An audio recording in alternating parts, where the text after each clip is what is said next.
Today I thought I would begin a new series recapping every movie that I've watched over 2022.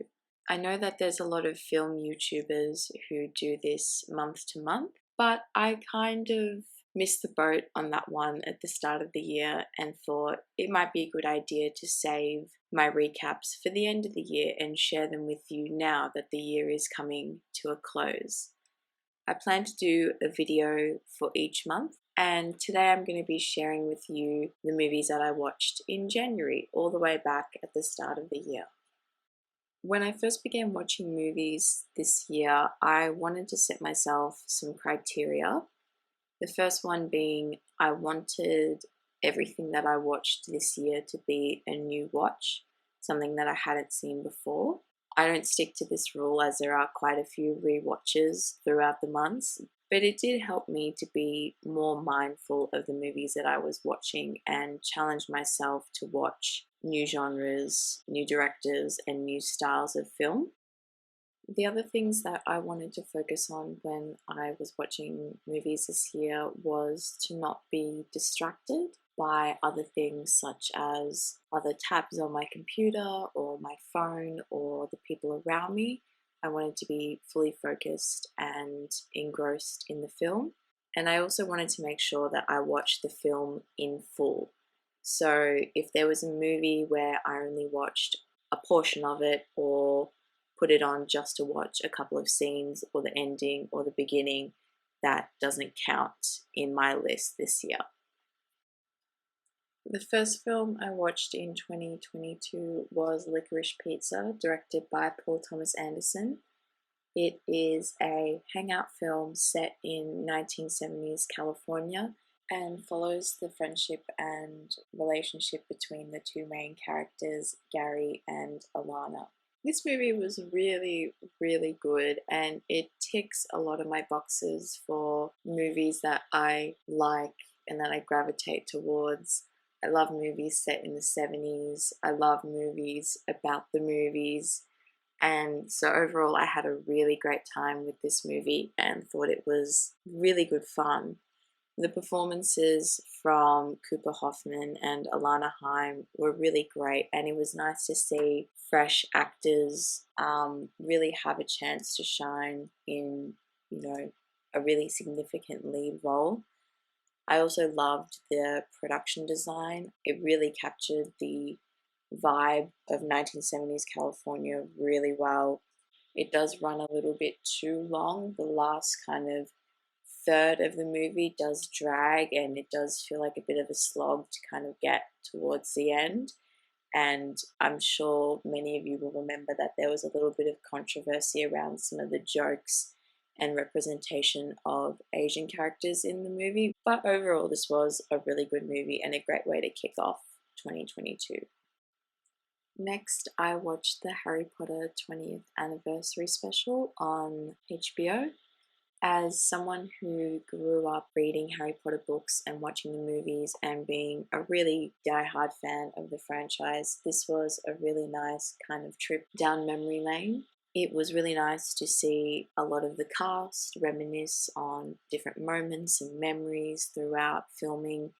The only sort of criticism that I have for it is that a lot of the footage of behind the scenes stuff and archive stuff from filming are things that have already been shown on DVDs, like in the behind the scenes and special features of the DVDs, which I used to devour as a kid. So seeing a lot of that stuff wasn't very surprising.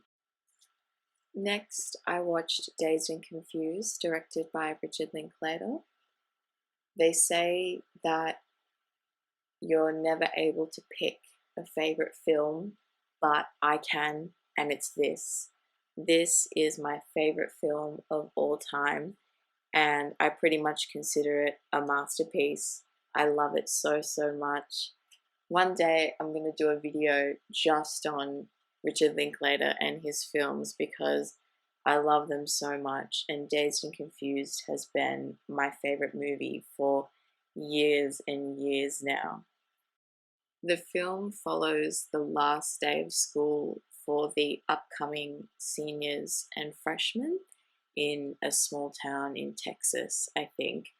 And it just follows, random groups of people as they figure out, what the next party is, where they're going to go, what are they going to do, who are they going to pick up. And it's just the most perfect movie. I'm underselling it, but it is so great. It's this perfect mix of being, very playful and funny, because at its heart it is a teen stoner comedy, but it's also just really thoughtful and poignant and subtle in the way that it comes across as well. It's just an incredible movie and I love it so much. I encourage everyone to watch it. Next, I watched The Lost Daughter, directed by Maggie Gyllenhaal. It follows a woman who is holidaying in Greece and gets kind of mixed up with another family who is holidaying in the same area. And as she gets mixed up with them, she's kind of reflecting back on her own life as a mum and her kind of choices and failings as a mother. I kind of joke that this movie is like Shirley Valentine if it was directed by Jean-Marc Vallée. It wasn't for me. I didn't really get into it, but I appreciated a lot of the kind of camera work and the cinematography. It has a lot of very kind of intimate shots and quite a grainy film quality to a lot of its shots. I think for me that's the highlight of the film, and I would watch it just for that. Then I watched Lost in Translation, directed by Sofia Coppola. I'm sure many of you have seen this movie or heard about it before, but it is two characters, a young woman and an older man, both going through their own kind of midlife and quarter-life crisis. They meet in Tokyo where they're both staying at the time, and the film follows their friendship as they learn about each other and then in turn kind of learn more about themselves and what they want out of life. Even though similarly to Licorice Pizza, there is that kind of question mark about the Asian representation and the jokes that are in the movie, I admittedly still do enjoy this movie, and I think it's a really nice, easy watch. It's got a good mix of lightheartedness and seriousness, and I just really admire a lot of the shots and cinematography. I think it's a gorgeous looking film, and I think that, if anything, Sofia Coppola is a master of the vibes and the aesthetics, and she knows how to make something look really good, even if it is a bit lacking in other areas. And the final film that I watched in January this year was The Fallout. It follows a group of teenagers, particularly the two young girls in the poster, I forget their names, as they deal with the fallout, pun the pun, of a school shooting. The movie was quite confronting actually, and is a very raw and realistic depiction of what happens when you go through these kinds of traumas.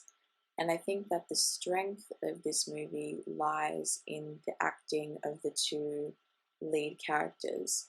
One who is Jenna Ortega, who is now playing Wednesday on Netflix, and Maddie Ziegler from Dance Moms fame. And I think that the film is worth a watch, even if it's just to see those two performances alone. So that sums up all the films that I watched in January 2022. Thanks so much for tuning in again and listening to my film brain dumps.